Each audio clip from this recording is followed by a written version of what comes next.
Nessa série, temos falado a respeito do início da história de Deus com a humanidade, com você, comigo.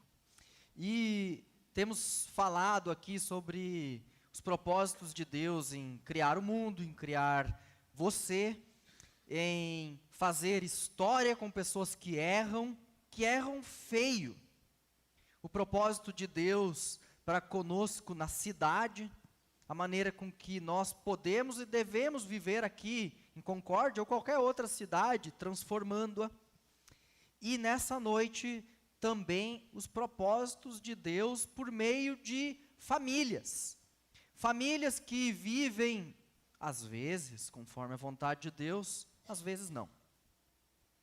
E eu falei antes que meu pai gosta de ir em encontro de família, e embora eu não seja assim assíduo nos encontros de família, uma coisa eu gosto de genealogia. Eu não sei se você gosta desse assunto, mas fuçar quem era o bisavô, o trisavô, o tataravô e por aí vai, sempre fez a minha cabeça, sempre gostei disso. Então você imagina que para mim foi um prato cheio ter tido um tempo na Alemanha para pesquisar a respeito dos meus antepassados que vieram de lá. Então, obviamente, eu também gastei um tempo para pesquisar de onde vieram e entender as histórias e perceber as dificuldades que passaram. Às vezes a gente tende a romantizar um pouco as coisas. E eu consegui descobrir um monte de coisas que não eram assim tão legais e bonitas a respeito da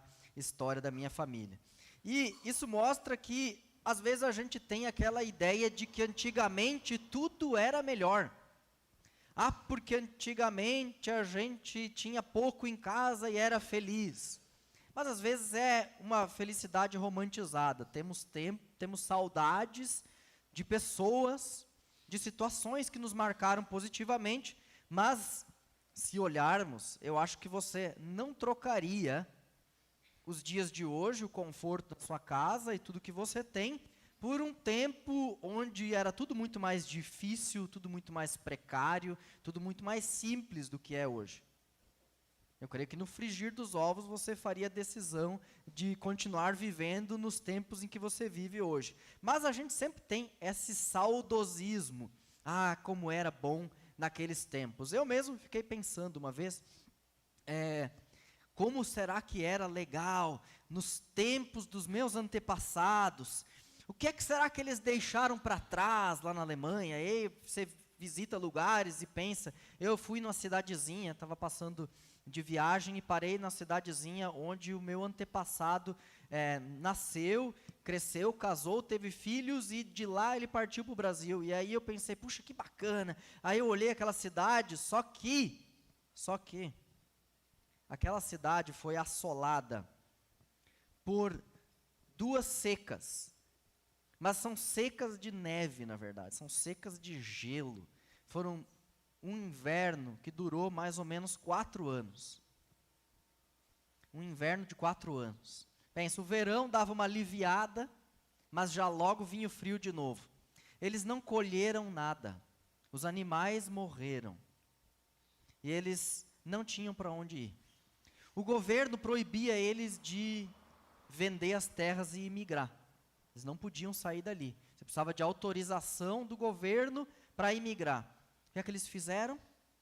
Eles venderam a terra para um atravessador e, da calada da noite, eles sumiram e apareceram no Brasil. Aí eu encontrei um registro lá de que esses camaradas, tal de Stahlhofer, ele simplesmente fugiu, está lá escrito lá, fugiu sem autorização estatal. Está lá no registro da cidade. Vendeu o que tinha e sumiu e veio para o Brasil. Que maravilha, né? Vir para o Brasil. Só que não. Tinha que serrar a lenha com um serrotezinho manual, viver numa cabana e por aí vai. Você sabe as histórias dos imigrantes. Não é nada fácil o começo por aqui. Mas talvez era o que eles imaginavam que fosse melhor do que morrer de frio e fome. Talvez era melhor do que morrer de frio e fome. Então, o saudosismo dos tempos que a gente não viveu, não vão nos transportar para um lugar melhor. Mas, ao mesmo tempo, olhar as histórias das famílias, e da nossa família, e das famílias que andaram com Deus, nos ajudam a entender algumas coisas e aprender alguns princípios para a vida. Por isso, nós vamos ler um texto que é relativamente grande, no capítulo 5, início do capítulo 6 de Gênesis.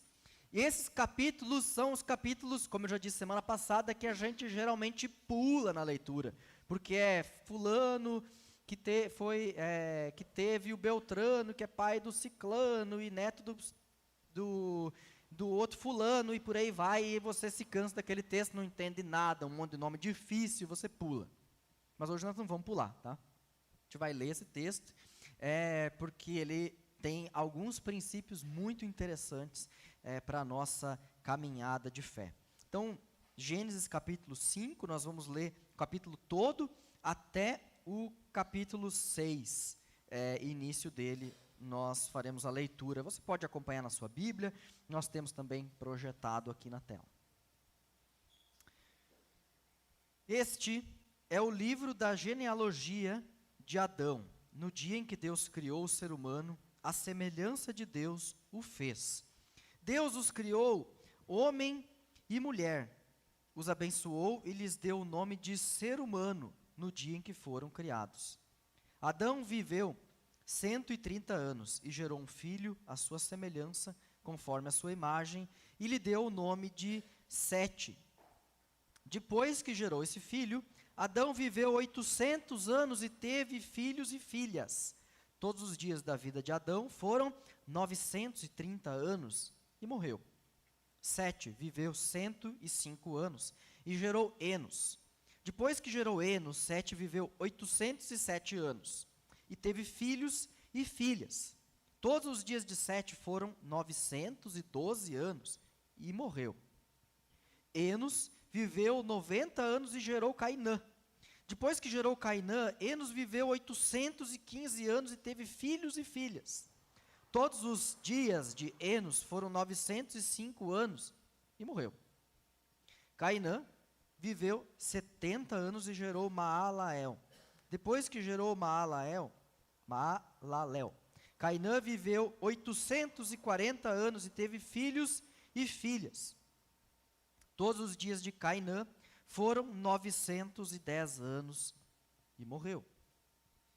Maalalel viveu 65 anos e gerou Jared. Depois que gerou Jared, Maalalel viveu 830 anos e teve filhos e filhas. Todos os dias de Maalalel foram 895 anos e morreu. Jared viveu 107 anos, 162 anos e gerou Enoque. Depois que gerou Enoque, Jared viveu 800 anos e teve filhos e filhas. Todos os dias de Jared foram 962 anos e morreu. Enoque viveu 65 anos e gerou Metusalém. Enoque andou com Deus e depois que gerou Metusalém, viveu 300 anos e teve filhos e filhas. Todos os dias de Enoque foram 365 anos. Enoque andou com Deus e não foi visto mais, porque Deus o levou para junto de si. Metusalém viveu 187 anos e gerou Lameque. Depois que gerou Lameque, Metusalém viveu 782 anos e teve filhos e filhas. Todos os dias de Metusalém foram 969 anos e morreu. Lameque viveu 182 anos e gerou um filho. Deu-lhe o nome de Noé, dizendo: Este nos consolará dos nossos trabalhos e das fadigas de nossas mãos, nesta terra que o Senhor amaldiçoou. Depois que gerou Noé, Lameque viveu 595 anos e teve filhos e filhas. Todos os dias de Lameque foram 777 anos e morreu. Noé tinha 500 anos de idade e gerou Sem, Cã e Jafé. Quando as pessoas começaram a se multiplicar sobre a face da terra e tiveram filhas, os filhos de Deus viram que as filhas dos homens eram bonitas e tomaram para si mulheres, aquelas que entre todas mais lhe agradaram. Então o Senhor disse: o meu espírito não agirá para sempre no ser humano, pois este é carnal, e os seus dias serão 120 anos. Naquele tempo havia gigantes na terra, e também depois, quando os filhos de Deus possuíram as filhas dos homens, as quais lhes deram filhos. Estes foram valentes, homens de renome na antiguidade.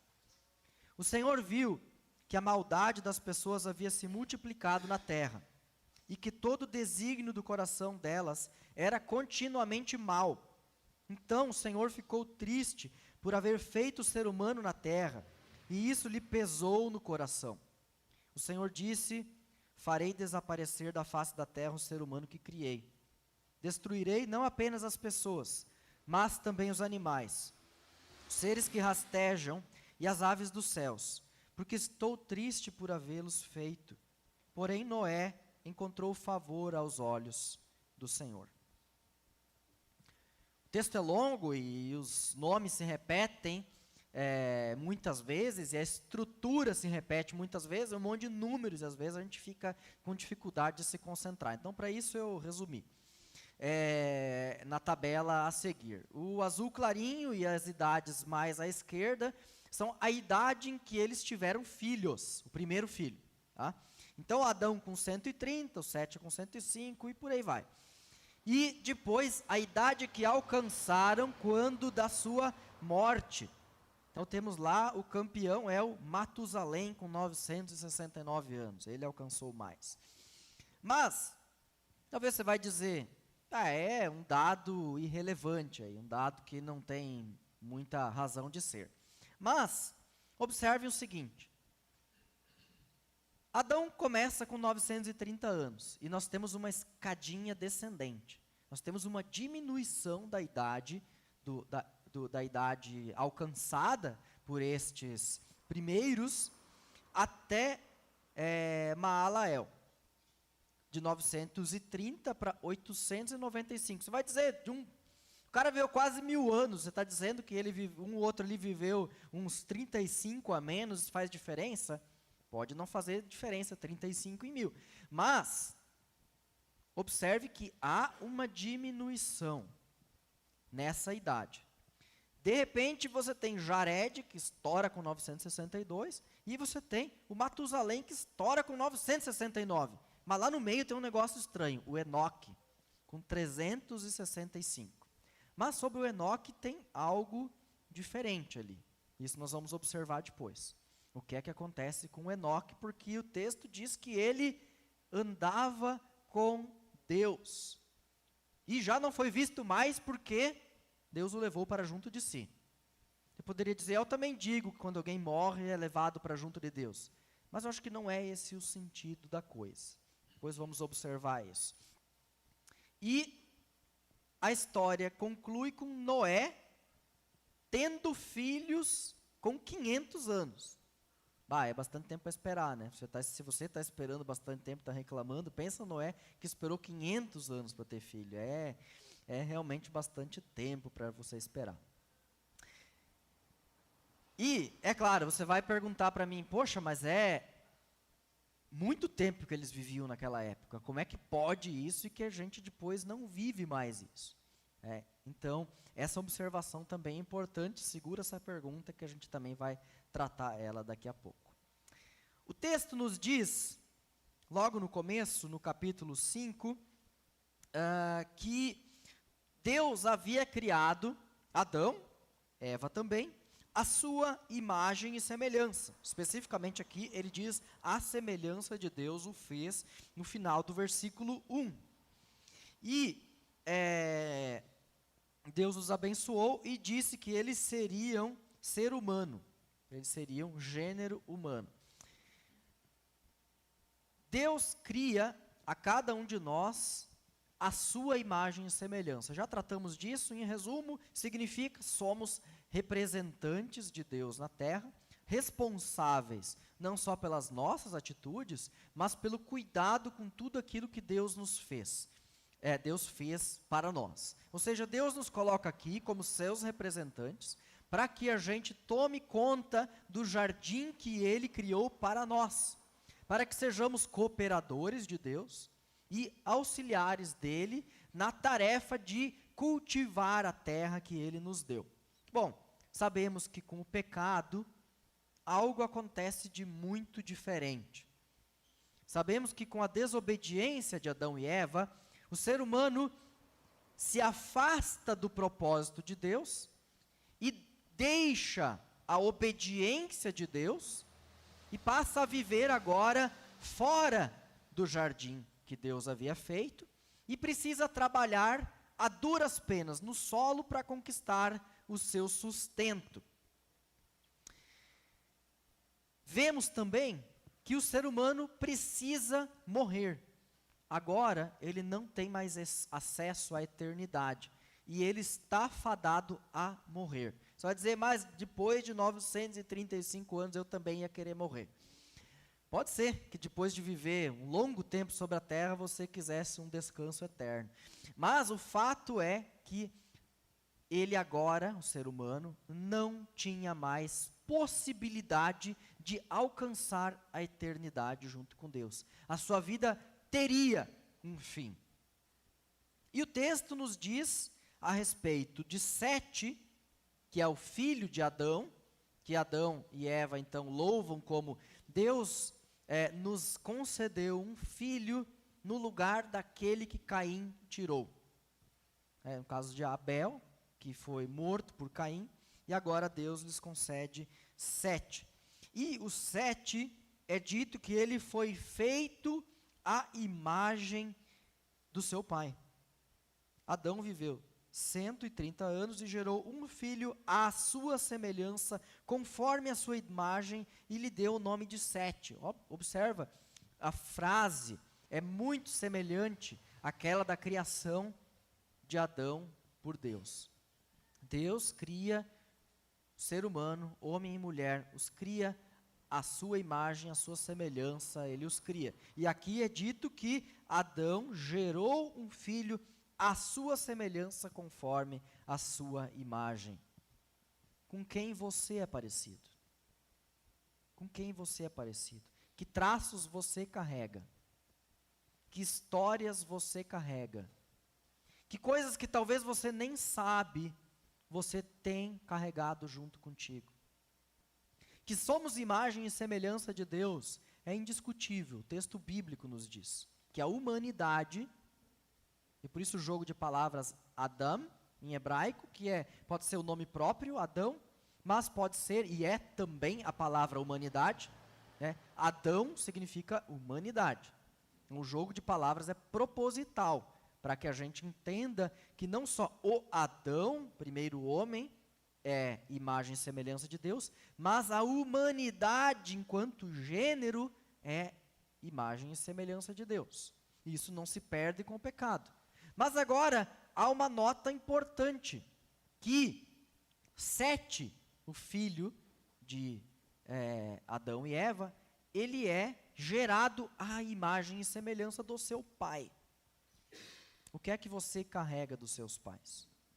O que é que você traz na sua história, nas suas marcas? Pode ser a sua personalidade, pode ser algum traço físico, a biologia, a genética nos deixa esse legado, mas podem ser marcas da vivência, marcas psicológicas na sua vida, e podem ser heranças espirituais na sua vida. Talvez o seu pai ou sua mãe lhe ensinaram a Bíblia, ou pode ser uma avó que lhe ensinou a Bíblia, algum parente que lhe mostrou o caminho do Senhor, mas pode ser que você tenha mágoas, porque o seu pai era raivoso, ou era violento, ou fez mal para você, ou sua mãe fez isso, ou algum parente, uma avó, um avô fez isso com você, porque ele te levou para benzer, porque ele te levou para o caminho do demônio, porque ele te colocou sob influências negativas, e isso você precisa carregar depois na tua vida, uma série de influências negativas, não só na psicologia, mas também na sua vivência espiritual. é necessário que a gente coloque hoje um ponto final em uma série dessas histórias. Se você carrega marcas psicológicas, traumas de infância, é necessário tratá-los, é necessário se livrar deles, de modo que essas sombras do passado não atrapalhem a tua vida daqui para frente. Quantas coisas são assim na nossa vida quando nós percebemos como é que as coisas foram com a gente. Talvez você, às vezes eu vejo a minha filha reagindo de uma determinada maneira na escola e eu me enxergo nela. Eu acho que quem é pai e mãe aqui já percebeu isso. E como é difícil quando nós vemos os filhos repetindo os nossos erros e não os nossos acertos. Você também repete muitas vezes os erros dos teus pais. Que bom quando a gente repete os acertos. Mas precisamos reconhecer que também há dificuldades e problemas que nós precisamos tratar. E precisamos resolver. Isso passa por conceder perdão. Você precisa perdoar o seu pai e a sua mãe pelas coisas que eles fizeram e magoaram em você e que você talvez nunca fez isso. E que você não conseguiu fazer isso. E que você não teve coragem de fazer isso. Mas você precisa perdoá-los. Para que essa mágoa e essa tristeza possa ser entregue. Principalmente quando você tem marcas que vão carregar a tua vida espiritual. Quando, por exemplo, teus pais não te carregaram no caminho da palavra do Senhor, e não te carregaram e não te cuidaram no temor do Senhor, mas te levaram para lá e para cá, e uma série de coisas que te trouxeram pesadelos na vida. Tá? Te trouxeram marcas profundas, porque te levaram para tomar passe, te levaram para benzer, te consagraram a uma série de outras divindades.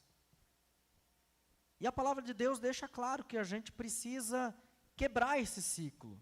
E não precisa de nenhum ritual mágico para quebrar esse ciclo. Nós precisamos entregar isso perante o Senhor. Confessar isso perante o Senhor. Não é culpa sua. Você não fez isso ativamente.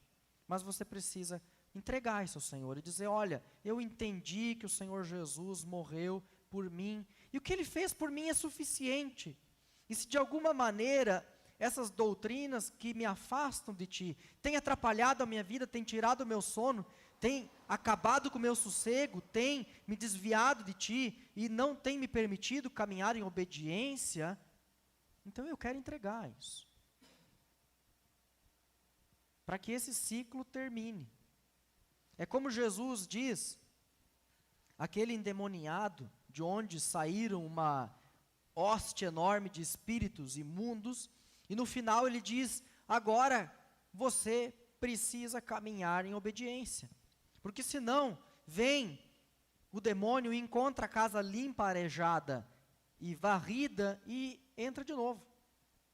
Então é necessário que a gente ocupe, primeiro confesse, mas também ocupe a nossa vida espiritual com aquilo que vem de Deus, com a palavra do Senhor, e viver em obediência a Ele. Com quem você é parecido? Eu espero que você possa imitar aquilo que dos teus pais, da tua família é positivo, é benéfico, é de Deus. E aquilo que é ruim, que você possa deixar para trás. Que você possa deixar sob o perdão, que você possa confessar a Deus e pedir por um novo começo, por algo diferente na sua vida. Se você tem dificuldade com isso, eu estou à disposição sua para conversar sobre isso, por favor. Não deixe isso para depois, vamos conversar sobre isso. E vamos tratar esse assunto com a seriedade que ele merece. O texto nos fala de outro personagem interessante. Depois de uma longa genealogia de pessoas onde a idade da morte vai decrescendo, nós chegamos lá no Enoque. E o Enoque tem algumas notas interessantes. Primeiro porque o nome dele significa consagrado. Enoque é alguém consagrado.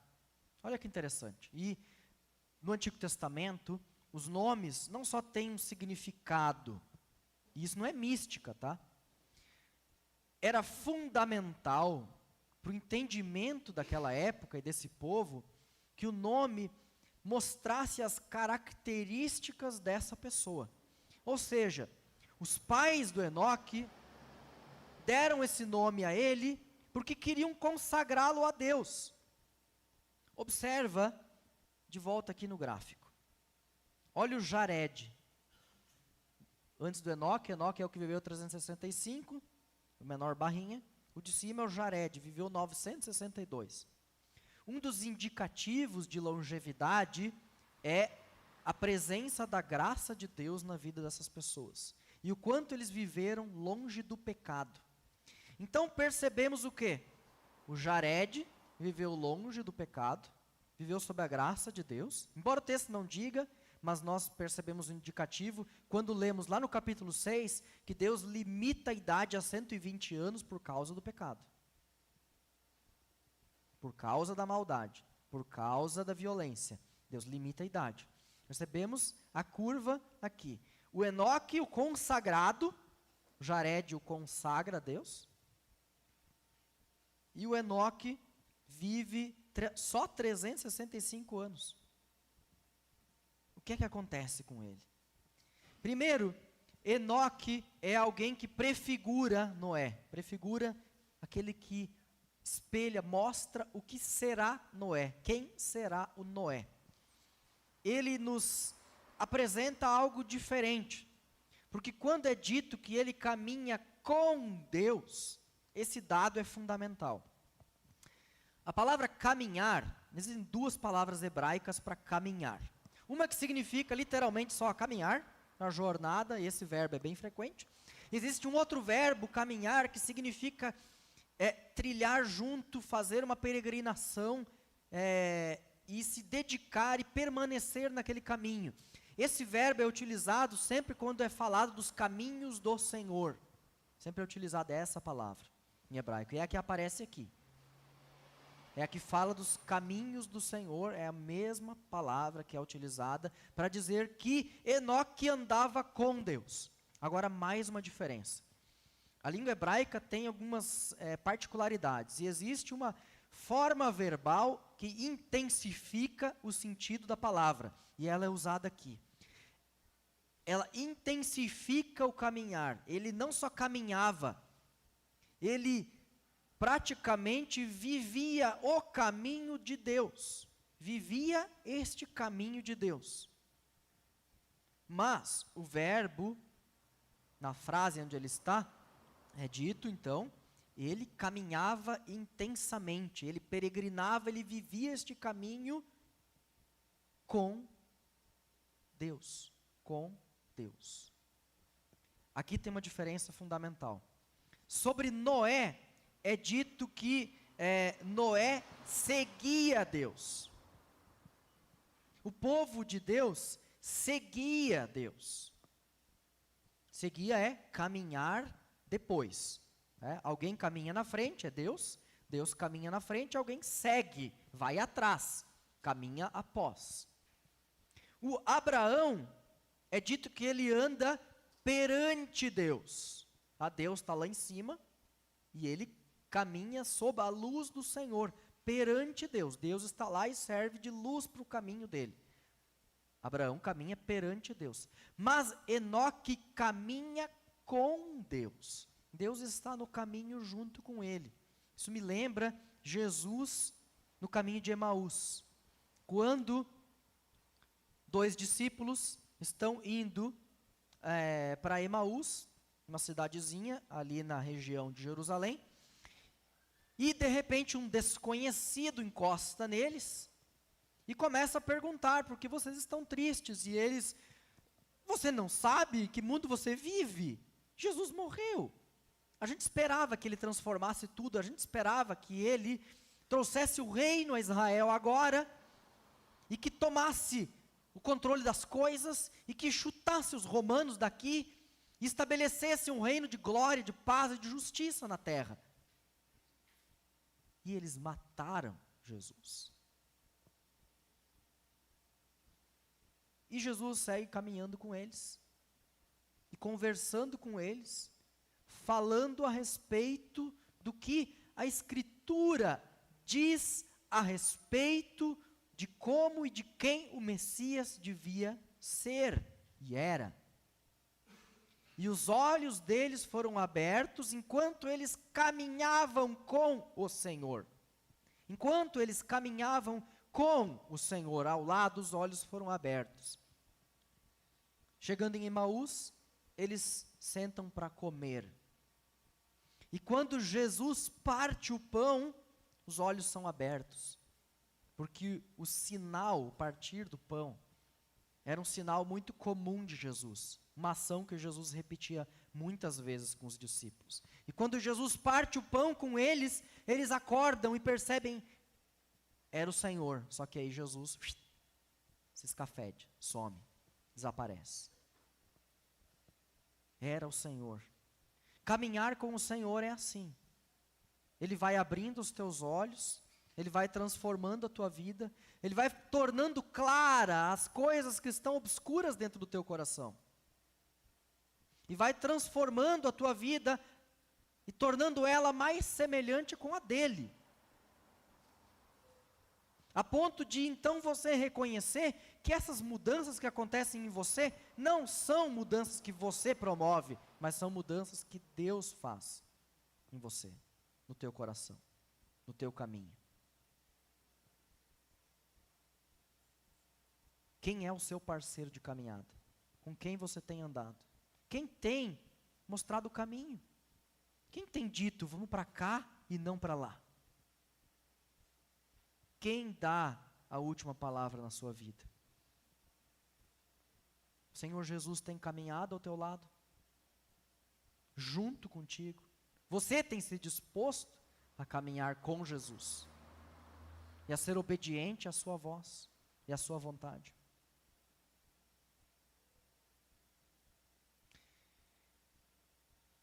Mas no meio de histórias bonitas, há também assuntos complicados. Também nos nossos dias é assim. A maldade aumenta. A maldade aumenta. No capítulo 6, é retratado a respeito de alguns episódios que às vezes a gente tem até dificuldade de entendê-los. Quando as pessoas começaram a se multiplicar, diz o texto, os filhos de Deus viram que as filhas dos homens eram bonitas e tiveram filhos com elas. O texto é difícil, existe uma série de teorias. Vamos lá.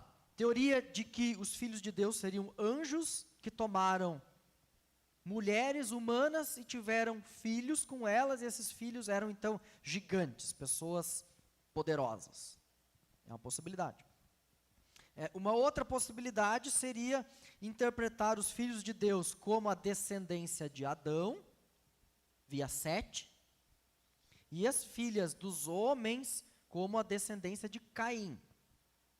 Mas aí não explica o porquê dos gigantes. Então, embora a gente não consiga definir exatamente quem são os filhos de Deus e quem são as filhas dos homens, fato é que essa conjunção de dois gêneros trouxe ao mundo pessoas arrogantes, soberbas, poderosas e violentas. Eu não sei quem gosta de cultura pop. O Senhor dos Anéis fala alguma coisa para vocês? Lá no Senhor dos Anéis existe algumas figuras interessantes. Uma figura interessante é o Gandalf. O Gandalf ele é uma espécie de mago, mágico, assim. E ele tem a tarefa de auxiliar anões, espécie de anões, assim, são os hobbits, são pessoas de estatura mais baixa, e muito simples, e muito dóceis, e muito pacientes, para que elas possam cumprir uma missão muito especial.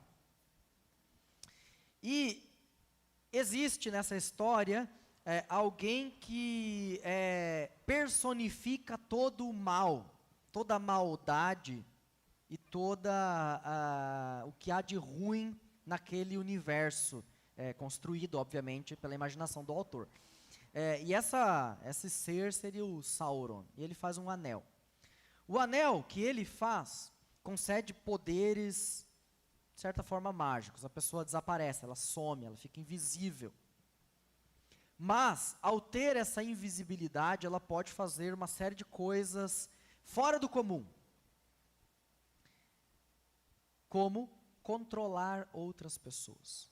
Mas um hobbit, que é alguém como eu e você, alguém simples e sem maiores compreensões do mundo, não controla ninguém. Ele que só some. Porém, o Gandalf é alguém extremamente poderoso. E um destes hobbits encontra este anel. Ao encontrá-lo, ele não sabe o que fazer. Ele deveria destruí-lo, mas ele não sabe o que fazer. E ele oferece a este mago este anel. E diz para ele: toma, porque você é sábio, você é bom e você sabe o que fazer com ele e como destruí-lo. E esse mago diz: eu faria o bem se eu tomasse ele, mas se eu tomar para mim, o bem se converterá em mal. É mais ou menos o que Jesus quis dizer quando o diabo ofereceu a ele todos os reinos do mundo para que dominasse. Se você tentar fazer o bem à força, por meio de algum tipo de poder sobrenatural, você acabará destruindo as coisas ao teu redor. E é mais ou menos assim. São pessoas que foram criadas, feitas, geradas, de uma maneira até sobrenatural, fora do comum. Pensa só, filhos de anjos. Teriam todas as condições de fazer o maior bem para o maior número de pessoas. Porém, quanto mais poder é dado a uma pessoa, mais ela mostra o quanto ela pode ser danosa. É isso que essa personagem, o Gandalf, mostra. Se ele tomasse o anel do poder, para ele faria muito mal, embora ele quisesse fazer o bem. O poder nos engana, o poder corrompe, o poder nos desvia. Por isso é importante e fundamental termos muito cuidado com o poder que nos é dado nas mãos. O texto vai adiante e diz que naquele tempo havia gigantes na terra, e não diz aqui exatamente a relação, se esses gigantes são os mesmos de antes, e há também a menção de valentes e homens de renome da antiguidade. Aqui o texto se torna um pouco obscuro. Parece-me que sim, que esses gigantes e homens valentes são os filhos das filhas dos homens com os filhos de Deus, embora a relação não esteja assim 100% clara no texto. Mas essas pessoas poderosas produziram maldade. E quando o Senhor vê a maldade tomando conta da humanidade, ele pensa que acabar com tudo seria a única saída. Parece que ele faz isso em duas etapas. Primeira etapa, reduzir a expectativa de vida a 120 anos. Reduzir a expectativa de vida a 120 anos. E a segunda etapa, destruir tudo aquilo que ele criou. As palavras são fortes. Na versão mais antiga, de Almeida, dizia que Deus se arrependeu daquilo que fez. As versões mais novas trocam essa palavra porque há uma dificuldade na ideia de Deus ter se arrependido daquilo que fez. Justamente pela questão de que Deus não poderia mudar a sua vontade. A vontade de Deus é sempre permanente. Então, por causa disso, essa tradução acabou sendo readequada, mas a palavra é forte. Deus fica profundamente entristecido. Isto pesa no coração de Deus. E aqui sim, o fato de Deus ter o seu coração pesado e de se entristecer profundamente com aquilo que os seres humanos estão fazendo, faz com que ele tome essas duas atitudes. A primeira atitude é, na verdade, misericordiosa. Reduzir a expectativa de vida para que a maldade não alcance dimensões incomensuráveis, grandes demais. Mas parece que não tem solução, e Deus resolve então acabar com a humanidade que criou. Acabar com a humanidade que criou. E parece que aqui a história teria um fim.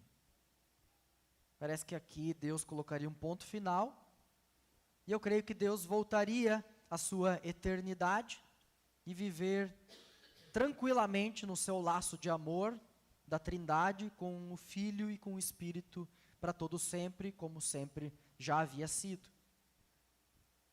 Mas o texto termina dizendo: Noé encontrou favor aos olhos do Senhor.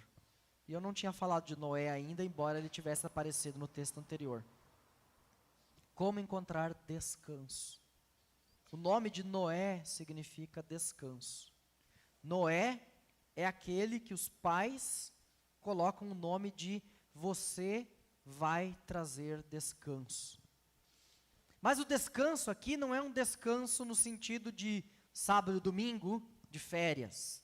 O descanso aqui significa nós nos fatigamos muito nesta terra amaldiçoada pelo pecado de Caim.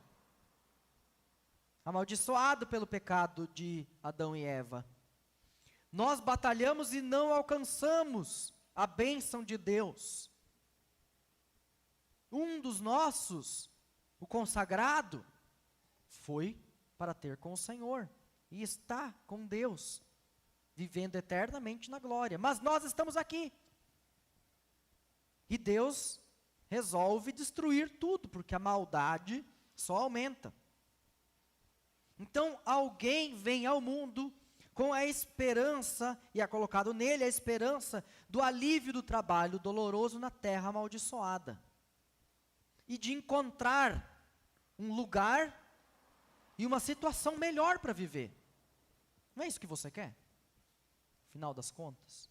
Encontrar descanso para as lutas e para as dores do dia a dia. Encontrar sossego, paz, segurança, prosperidade. É isso. A gente elege governantes esperando que o país tenha progresso econômico, tenha melhor acesso à saúde, à educação, tenha segurança. É isso que as pessoas buscam. Mas, obviamente, nós também buscamos paz com Deus, buscamos ter uma vida com Deus, de forma que também no nosso interior possamos caminhar em paz e segurança. E o texto nos diz que Noé achou graça diante de Deus. Isso não quer dizer que Noé era bonzinho e por isso Deus resolveu pegar o Noé para exemplo. É bem o contrário. Deus escolhe Noé. Quando a Bíblia diz que Deus acha graça em alguém, significa que Deus olhou para esta pessoa com graça. Deus olha para ela com misericórdia. Deus dispensa a sua graça sobre essa pessoa. É interessante que há um paralelo muito grande entre Noé, por meio de quem a humanidade vai ser salva, através das águas, do dilúvio e da arca, e Jesus, que diz: vinde a mim todos os que estão cansados e sobrecarregados, e eu darei descanso. O tipo de descanso que Noé pode dar ao ser humano e aos animais também, é a chance de uma nova vida aqui, nesta terra. Aquilo que Jesus pode dar para você é a chance de uma nova vida que começa aqui e que dura para a eternidade.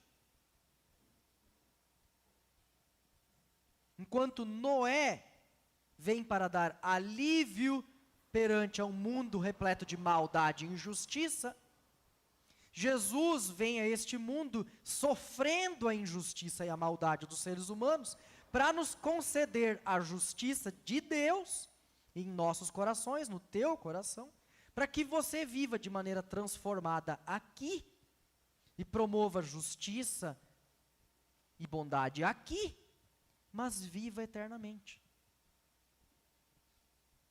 Essa é a paz e o sossego que Deus quer criar no teu coração. Por meio de Jesus, você poder ter acesso a uma vida que começa agora e que dura para a eternidade. Para ter acesso a essa vida, assim como os filhos de Noé tiveram que entrar na arca e os animais o seguiram, você precisa confiar em Jesus e na sua promessa. E entregar-se a Jesus e a sua promessa. De maneira que Ele possa conduzir a tua vida e transformar a tua existência, concedendo a sua justiça, concedendo a sua paz, concedendo o seu descanso no meio das injustiças, da maldade, das dificuldades, dos teus problemas, e te dando esta perspectiva de vida, que vai muito além de 120 anos, ou muito mais do que os 75 a 80, que a estatística te diz que você tem chance. A tua expectativa de vida com Jesus vai muito além do que os 70, 80 anos, que nós alcançamos com muita fadiga e dores. Ela vai para a eternidade, se você confia e se você entrega o teu caminho ao Senhor, para andar com Ele, como o Enoque andou, como Noé representou, mas como Jesus te oferta hoje. Que você possa confiar nele, entregar a sua vida a Ele e caminhar com Ele todos os dias até a eternidade. Amém. Vamos orar?